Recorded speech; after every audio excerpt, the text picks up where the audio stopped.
So just give me a second, trying to use my computer. Okay.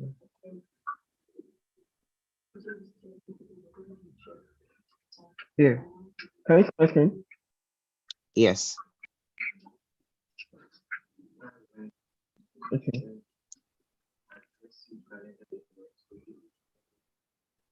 Okay. Okay, so let's just start from the beginning where I'm talking about web development, getting started with web development, all the things you need to know to actually get started with web development. What do you need to know? The programming languages you need to know. Do you need to know how the internet work for you to become a web developer? Those things, those acronyms we've been seeing that are associated with web development, what do they actually mean? So now I'm moving on to the URL. The URL is something we use often to describe, let's say, for instance, I give my Google Chrome, I give it a web address, a URL, www.google.com. That is a URL, which is Uniform Resource Locator. So it's basically something we use to tell the browser what we are looking for. Okay. So for instance, you can see an example here, www.udemy. So protocols, we also have protocols. Protocols are certain set of rules that the client side, which is the browser, and the server side follow to communicate with each other. We have the HTTP. This is Hypertext Transfer Protocol. We have the ISP. We have the IP address. We have the domain name. We have the DNS. So all these things are things related to the internet. So these things are things we're going to be using to explain how the internet or how the web actually work.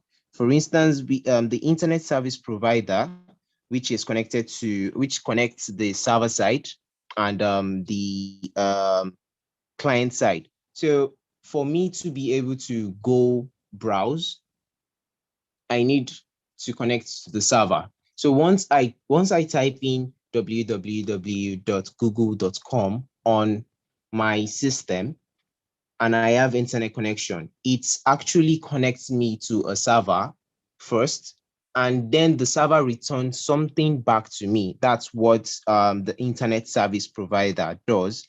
We have the IP address. Okay, so before we have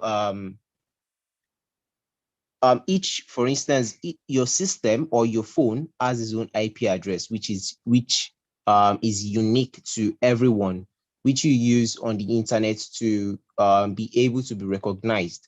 For instance, if I should browse on my system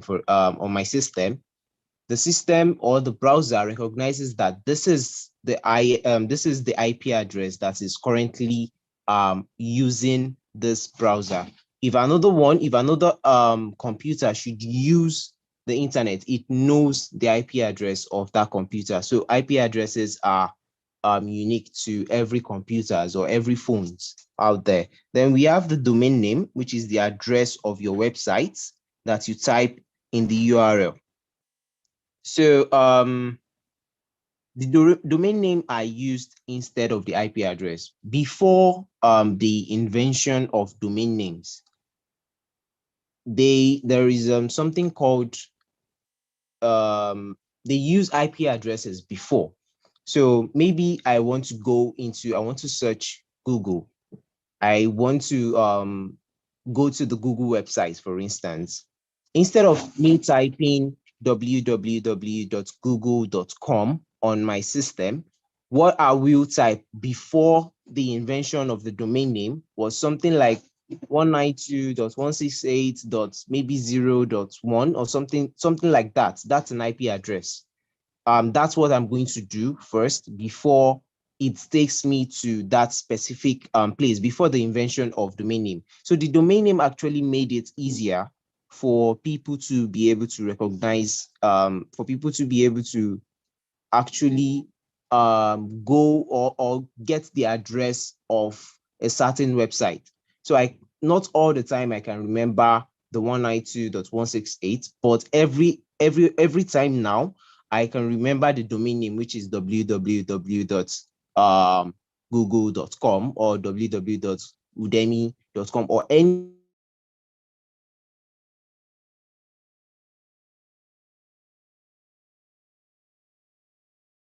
website out there you want to go there. Instead of me looking for the IP address, I just type in the domain name. The next slide, please. Okay, so this is actually how the web work. I am on my browser, any browser out there, Google Chrome, Opera Mini, Safari, so any other browser. I am on my browser, I type in something, maybe www.google. I'm going to use Google because it's our search engine. Almost everybody uses Google. So I type in Google. It actually goes my browser communicates with the server. See, once I type in Google, it communicates with the server, looks for Google, gets the information back for me. Then maybe I have a website. Let's say I create this website. I uploaded that website online. Okay, I have this small website. I used these three languages, maybe HTML, CSS, and JavaScript. Then this three languages, they have their own file. I upload these files online. Then I give this website a domain name. Another person comes in, search for the website. It goes to the server, gets me the HTML file, gets me the CSS file, and gets me the JavaScript file. Then it shows me that website I built. So it shows the person that is actually typing in the domain name, the website I built. So it's going to return it back to that person. So that is how the web actually works. To the next slide. So now moving on to, since we've talked about what how the web work, now we're going to move on to web development. So what actually is web development? Okay, so web development is building, creating, and maintaining websites. So that's basically it. So you're building a website, you're maintaining that website, you're creating a website. So that is what web development is. It includes web design, web publishing, the programming, and the database management. Okay, so as you can see here, the web development, you have the layout, you have the home page, you have navigation, you have content, you have coding. So mostly when we talk about web development, the things that comes to people's mind is coding. Okay, so you just code and then you've created a website. It's not that way. Okay, so after the coding, you have to, maybe you pick a language you use for your coding. You have to test first. You have to get content for your website. Okay, so if you don't have content for your website, you don't know what to put in there, then there is no website. So you have to get content for your website. You have to test. Once you're done, you have to test your website for bugs and all that. So this is what web development actually is. So web development is splitted into two, basically. We have the front end part and we have the back end part. So the front end part is actually what I see or what another person sees. For instance, if I type in www.google.com, the page that shows up on my system is something you see. It's the UI, it's the front end part. Okay, so that is something I can interact with. So the thing we interact with is the front end, while those things at the back that is working at the backstage is the backend. Okay, so for instance, I have a form on my web page. Maybe I want to get the information of someone, or for instance, we go into Facebook. So the page that shows up to us is the page we are interacting with. So we want to log in into our Facebook. There is the place I'm going to put in my username, and there's a place I'm going to put in my password. So this place I am interacting with is called the front end. While the back end, the place I don't see, once I type in my username and my password, what the backend now is doing is to cross-check if that username and password exists. So that thing, that process, we are not saying that, but that is happening. So if it exists, it logs into your profile. It logs into your Facebook profile. But if it doesn't exist, then it tells you something is wrong. So that process now is what we don't see. So that is actually the backend working. Okay, so the backend also includes the database and all that. So please, can you move on to the next slide?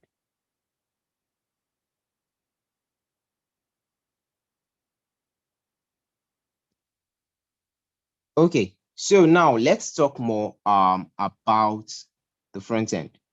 Okay, so the front end I have explained is what we interact with, the web page we interact with. Okay, so on Facebook, the place you're interacting with when you go to www.facebook.com, the place you're interacting with is the front end. So actually, how is that front end made? How can we make that how can we make that page you're interacting with? That is what we are explaining here now, and that's what we're going to be working with. So we have the HTML, we have the CSS, and we have the JavaScript. These are just the basic languages for front end. Okay, so when it comes to front end, we just have three basic languages, though we have many more that we're going to explain later, but these are just the three basics, which is HTML, CSS, and JavaScript. Then the CSS also goes further. CSS has its own frameworks. Okay, so these frameworks actually make things easier. So let me first explain what HTML, CSS, and JavaScript is before I go further. So HTML is hypertext. The full meaning is hypertext markup language, which it's used for markup. So the structure or the text you're seeing on your web page, if you go to Google or if you go to Facebook, the text you're seeing or the structure of how that web page is actually written using HTML. Then moving on to CSS, which is cascading style sheet. Cascading style sheet is like you're giving your we have a body, for instance, then there's the skeleton, and from there we have the muscles. So the muscles actually gives that skeleton shape. So that is what the HTML and CSS does. That's what the CSS does to the HTML. So the HTML is a structure, then the CSS is giving it's a design. You're making your web page colorful. So without that CSS, you won't actually see a colorful web page. You're just going to be seeing different writings. You might just see an heading, maybe some pictures, but you won't. The way we see web pages right now, it's colorful. So this colorfulness, you're using CSS, the cascading style sheet, to actually do that. Then we have the JavaScript. JavaScript is a programming language. So it's a client-based programming language. So this is actually for interaction within our web page. For instance, maybe there's my web page has a button. I click on that button and I want something to happen in response to that button. Then I can use, this is what the work of JavaScript is. I have a menu bar. I click on that menu bar and I see a drop down. So those interaction I'm making with my web page, JavaScript is actually used for that. So now, going to CSS, we have the normal CSS. We have the normal CSS. Then we have the CSS frameworks. As you can see here, we have Bootstrap, we have Materialize CSS, we have Semantic UI. These are frameworks for CSS. This actually make writing your CSS easier. For instance, instead of me writing about 5 lines of code in CSS, this is compressed into one. Okay, so instead of me writing that 5 lines, I just have to write 1 line in this other frameworks. Okay, for instance, in Bootstrap, for instance, if I want to make a grid layout, okay, I want to divide my site into 3 pages. So I might, instead of me writing a lot of code for that, this Bootstrap actually make it a lot easier for me to divide my page into a 3 layouts. It's I write lesser code than me writing just pure CSS in Bootstrap. We also have the CSS preprocessor, we have SAS, and we have less. These are preprocessors for SAS. It's all for CSS. It also makes writing CSS easier. So moving on to JavaScript, we also have different frameworks and libraries for JavaScript. As you can see here, we have for the frameworks, we have AngularJS, we have React.js. Just like I explained for the CSS, these libraries and frameworks makes it easier for people to write, whether it be CSS or JavaScript.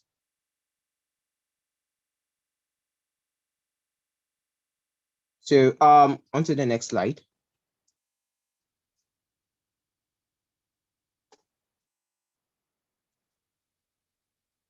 Okay, now that we are done with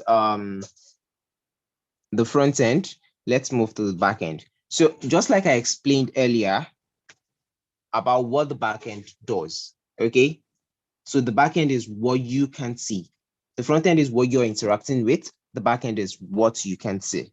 Okay, so for the back end, we have different numerous languages out there to implement our backend. We have PHP, we have Node.js, we have Python, Ruby, Java, Golang, C Sharp, and also as I gave the example I gave before, I said if you log into Facebook, you write in your username and you write in your password. It goes to cross-check whether this password and username exists before logging you in to your account. Okay, so in the backend, we also have the database. This is what they use storage to represent here. So we have the database. When you were signing up for Facebook, you this takes in your name, maybe your name, your first name, your surname, your date of birth, the password you want, and maybe your profile picture and other things like that. So these are stored somewhere. Okay, so all this information are stored somewhere. Where they are stored is now called the database. Okay, so once you now want to log into your account, this is where it goes to cross-check whether this information you're giving it now is correct. Okay, it has a database where it stores all these things. Then when you want to log in, it checks, okay, I put in my username. It checks if that username is actually in the database. If it is in the database, then it moves to the password. Is this password and does this password and username doesn't match? If it matches, it lets you in to your profile. If it doesn't, it tells you your password is wrong, that you should try to put in another password. So that is one thing about the database. Okay, so that is about front end and back end. Now we are going to move into front end. We're going to talk about now we're going to move into coding. Okay, so we're going to talk about the HTML, how we can use them, so what it contains, and how to actually write the HTML code. We're going to talk about we're going to talk about CSS, and also we're going to talk about JavaScript, and also how to actually write this code and implement it on our system. Okay, the next slide.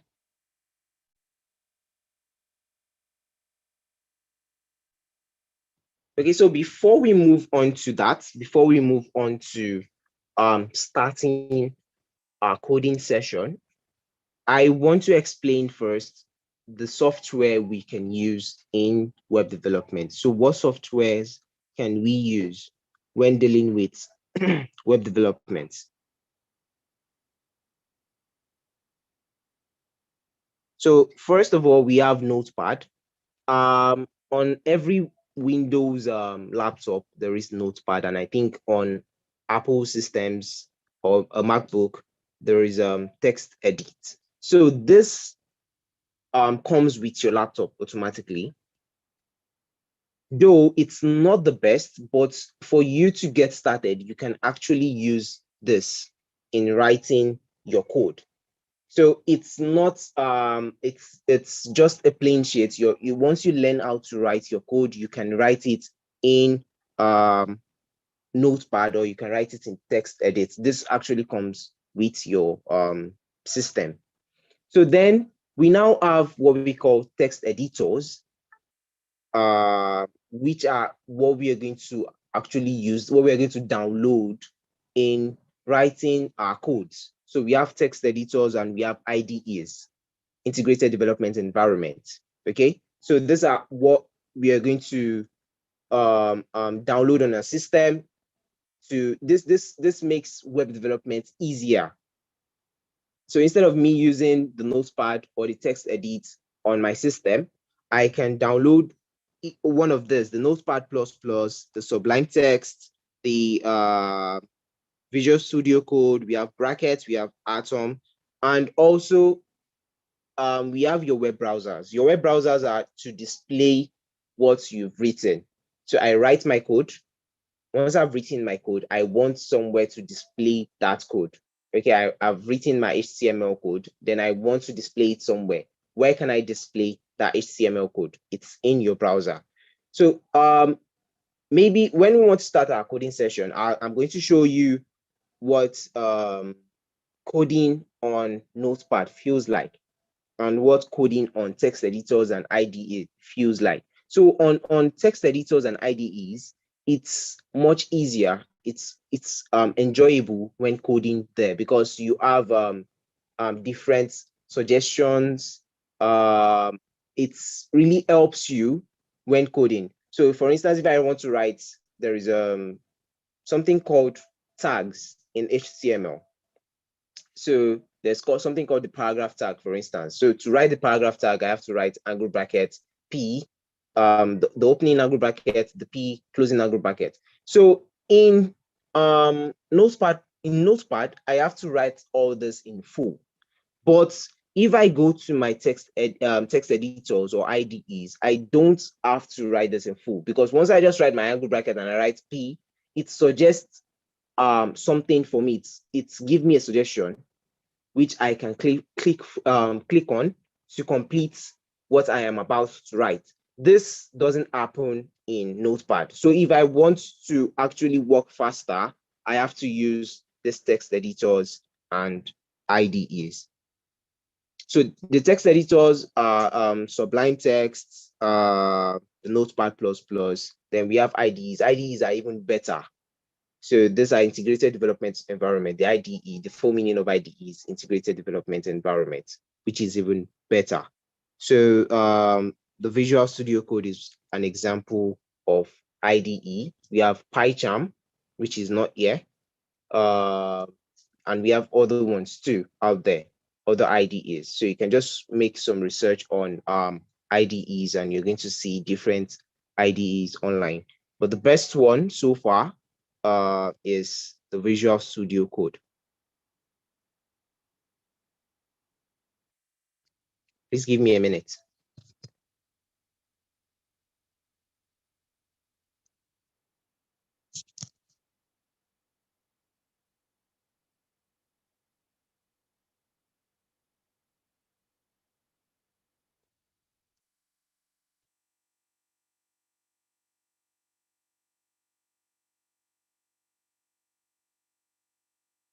So please, can you move to the next slide? Can you move to the next slide? So now we are moving on to HTML. So I have explained earlier that HTML stands for Hypertext Markup Language. So it's the standard markup language for creating web page. It describes the structure of the web page. It consists of series of elements. HTML tells the browser how to display the content. So if I have a content, remember at the beginning we said for you to be able to create a website, you need content. So now for me to be able to display that content on my website, I need HTML for that. Okay, so to display that content, I need HTML. So can we move to the next slide?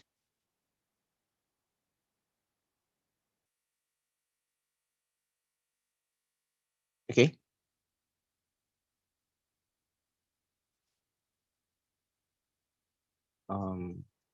Just give me a minute, please.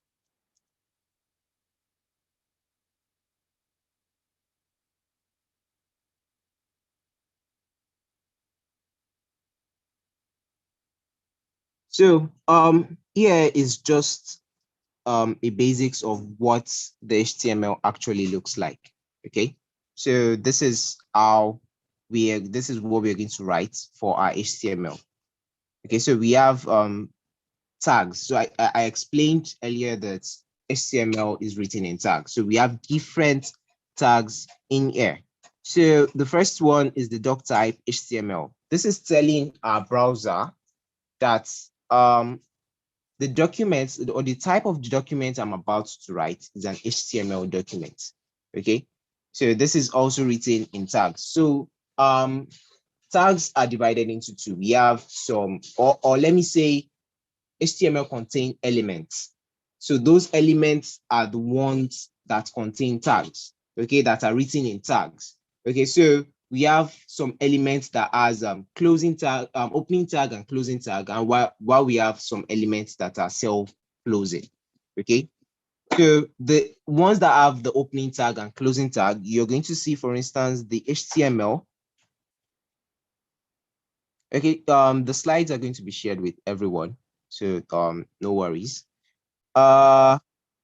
For instance, if you look at the HTML, the second line and the last line. So the second line, the HTML, is the opening tag, and the last one, the last line, is the closing tag. So the closing tag contains the forward slash before closing it. So that is how you know what the difference between opening and closing. While we have some that are self-closing. Okay, I don't think there's any self-closing tag right here. Okay, except from the first one, the doc type. As you can see, the doc type, you can't find any closing tag for the doc type. So this is self-closing. So there are some elements that are opening, that has the opening tag, and there are some elements that has opening tag and closing tag. There's some elements that are self-closing. For instance, if I want to display an image on my system, an image is self-closing. So the ones that have opening and closing tag, we have the heading tag, we have the paragraph tag, which I was giving as an example before. So in here, in the second line, we have the HTML. So when I want to start my my HTML, I write doc type HTML first. Okay, telling the browser the type of this document is HTML. Then the next thing I do is to write the opening tag for the HTML. So the HTML is actually like the parent of anything I want to write, or anything that my web page is going to contain. I have to write it inside the HTML tag. Okay, so the HTML has the opening and the closing. So I have to write anything I want to display on my web page in between the opening tag for HTML and the closing tag for HTML. Then the next line is the heading, or is the head tag. So the head tag is those things that are not going to be displayed on my browser, those things that are the information about the web page. Okay, for instance, we have the title. Okay, so the title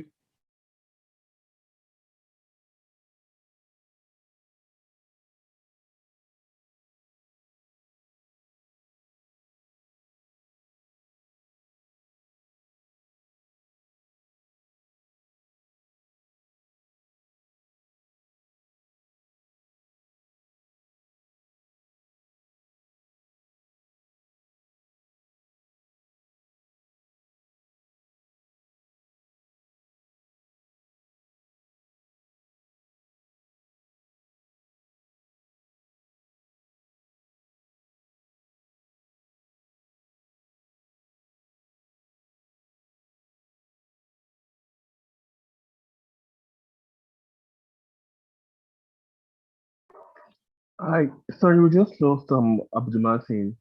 Um, I would try to take up from where he is so I can catch him. Hopefully he's going to join soon. Just give me a second. Let me show you one of the code editors on my computer, and also show you how to set up HTML to start development.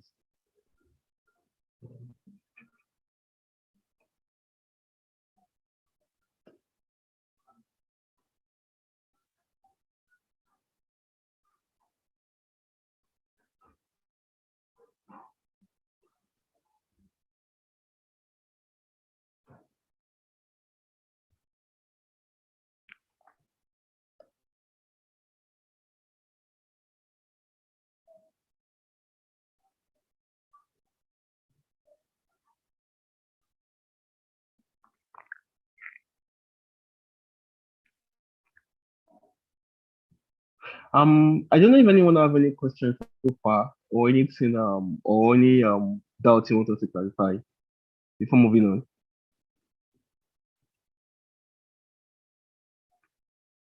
Any questions from the audience?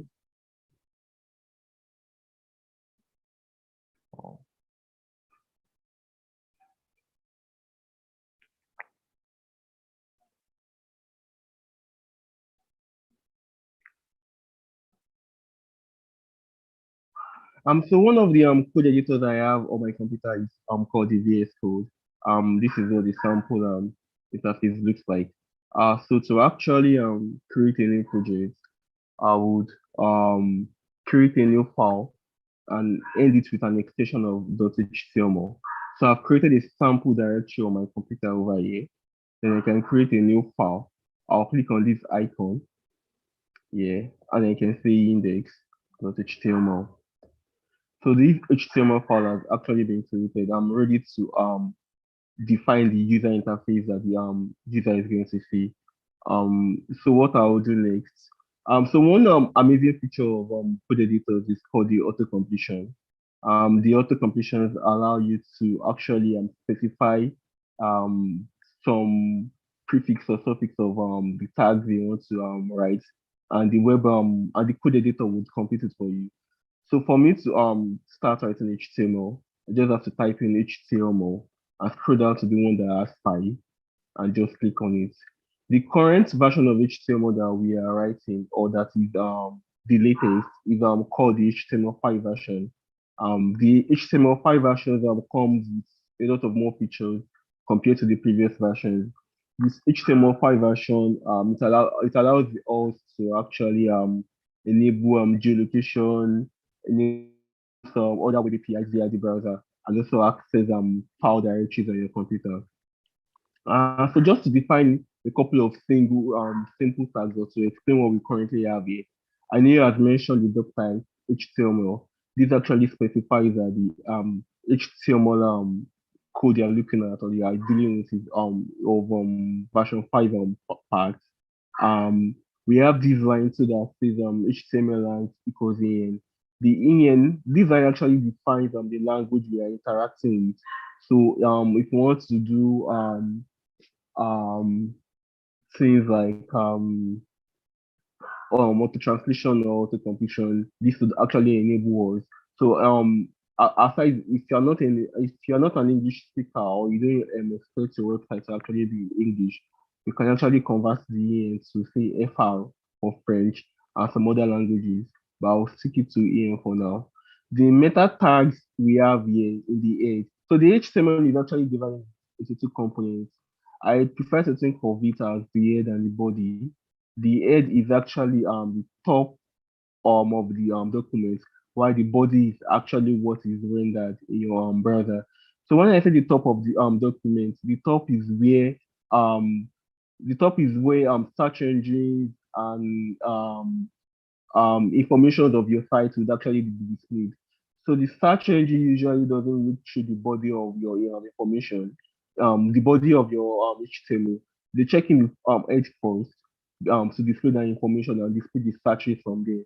So if you want to venture into a career so like digital marketing or search engine or SEO specialist, you would have to deal with your developer to specify actual or accurate information about your website or about your web pages in the head body, in the HTML. So the title actually specifies the title of that particular document we are dealing with. So give me a second, let me check if you have the Martin back. Let's see. So the title specifies the title of the document we are dealing with, and I can actually specify any title in it.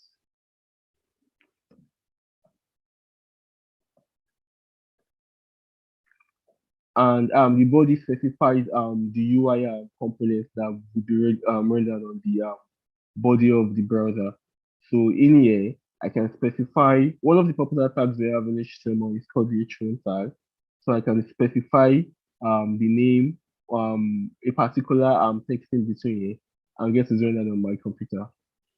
Excuse me. So to actually display this on a browser, what I'll actually do is to copy or to pull up my HTML file in a particular browser. So I'll do that just now, just to let us see what it looks like. Um, sorry, give me a second. I have a quick question. Okay, go on. Are we supposed to be seeing the HTML page? Because I'm seeing the get started page. Um, sorry, I believe I was sharing my full screen. Can you see my screen now? Now I can see the code. I was just seeing the get started one. Thank you for calling my attention to that. So this is what the code looks like. This is what I've been explaining so far. The I mentioned the doc type HTML. I mentioned the HTML. I mentioned the head, and I mentioned the body. And remember, I said the body is what is actually being rendered in the screen of the or on the UI of your browser. So there are a couple of tags I would want us to know about HTML. A couple of important tags. Um, Another tag we for H1 tag it specifies the headers of text. So we have varying headers from H1 to H5. So the acceptable headers start from H1 to H5. So I can also specify a sample text over here. Say I'll just say AfriCode. Then I can reload this page and it comes up in a smaller proportion compared to the H1 tag. The least tag we actually have is going to be the H5 tag, which is the last. We don't have an H6 we don't have an H6 tag. So I can actually do this. And you'll notice the varying size or the very proportional sizes of the tags actually. So to render our media files on the way, we have a specific tag called the img tag. It actually displays images on the way. So once I define my img tag, it's a self-closing tag. I can specify the source. The source actually accepts a URL or a path to an image. Then I can close the tag. So just to get an image, I would go to Google and pick up and copy the URL of an image. Just give me a second. Um, Okay. So I can copy this image URL. Um, I'll copy image address and I'll paste it in here. Then once I come back to my page, it displays that particular image on my web screen. So this is how images are rendered on the HTML on the web. So there are other examples of tags you can also have. One other important tag is the paragraph tag, but the short format is p tag. So I can specify um some text in between.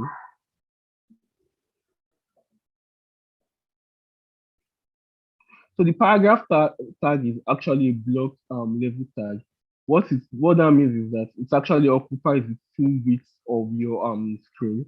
So if I try to specify any other tag before the paragraph tag or in between the paragraph tag, it gets set to the next line after the UI. Um so yeah, so I don't know if anyone have any questions or anything because we have a few minutes left. I have a question. Okay, go ahead. So, I've worked with HTML, CSS, and a little bit of JavaScript, and I've like made Okay. little web pages here and there before. But what I wanted to ask was about like getting a domain name and like putting it up on a server and how to do that. I don't know if that's, Okay. I've never So done to that, but actually I've wanted to do it before. okay, great question. So to actually get a domain name, we have to buy a domain name with a list of registrars. So some of the popular companies that sell domain names are namecheap.com. You can go ahead to namecheap.com, then you buy a domain name actually. So after buying a domain name, one thing you want to do is to actually host your site. That is where the option of deploying your website comes in. So after you have your domain bought here, say for example AfricodeX, you search if that domain is available.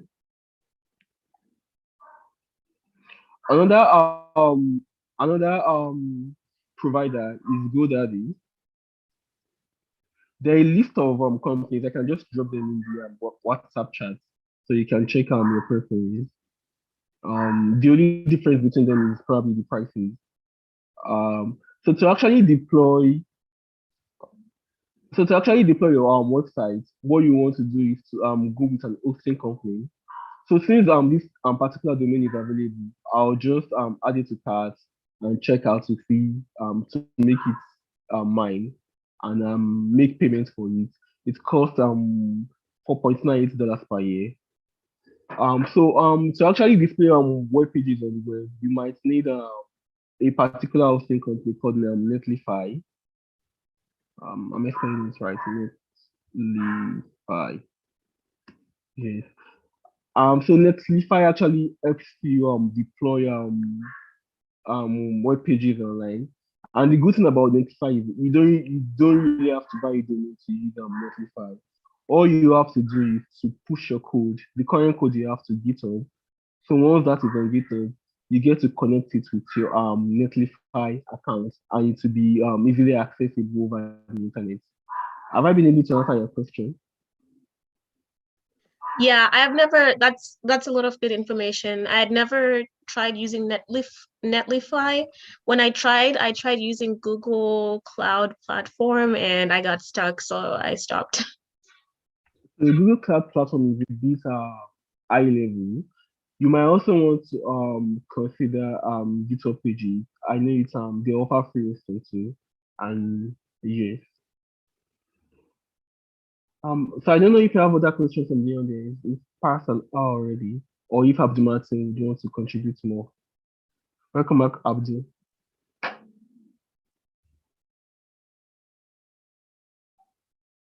Okay, so we have. Can you hear me, Abdul Martin?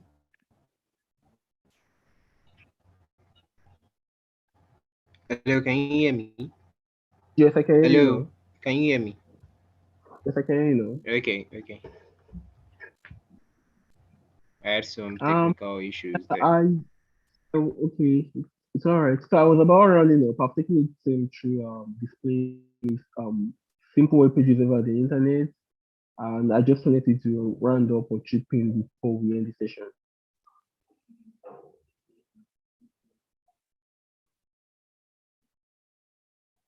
Are you there?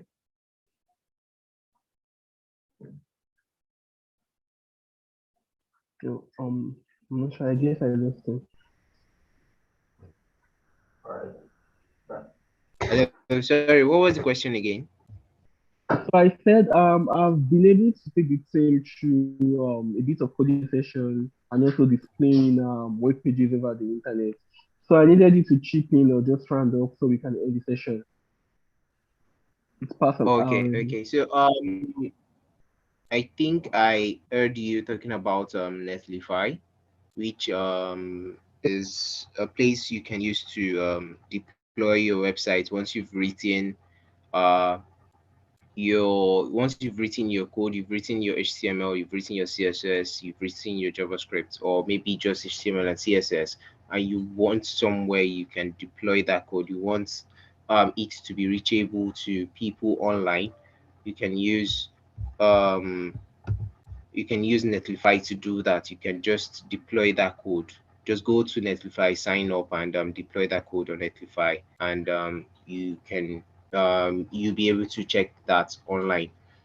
Also, before I went off, I was talking about I think I was talking about HTML. So I wanted to say that uh you can also try, instead of using VS Code and all that.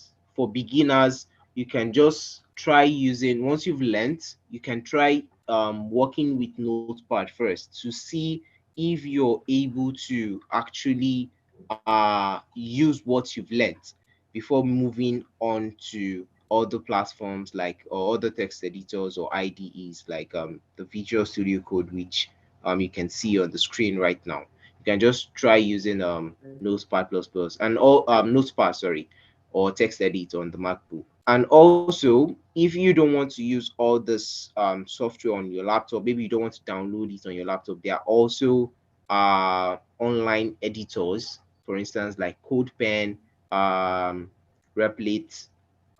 You can just go on these platforms and you can start your coding journey on those platforms. Just sign up and you can start your coding session or your coding journey on those platforms. So on our next session, we're going to move into coding proper. So I just used the session to talk about, to introduce you to what web development actually is, the uh, how the web works and all that. So we're trying to build a portfolio. So for those that have maybe some projects they've worked on, how can you bring all those projects together? How can you put them in one place? So we're going to try to build a portfolio using the basic HTML, CSS, and JavaScript. So maybe we go into the coding proper in all those sessions. So thank you Oh, very oh, much for listening. I think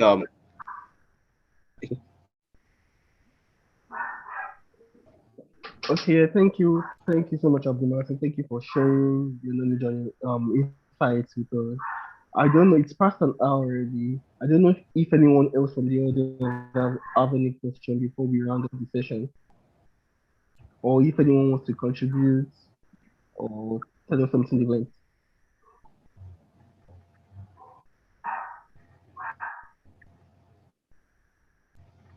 Um. Okay. No one. Oh, all right then. I think I'll just anyone. All right then. I think we can just end the session and I'll make sure everyone gets the slide and the document after the call. Thanks. Thank you all for joining. Have a wonderful weekend. Bye. Yeah. Thank you.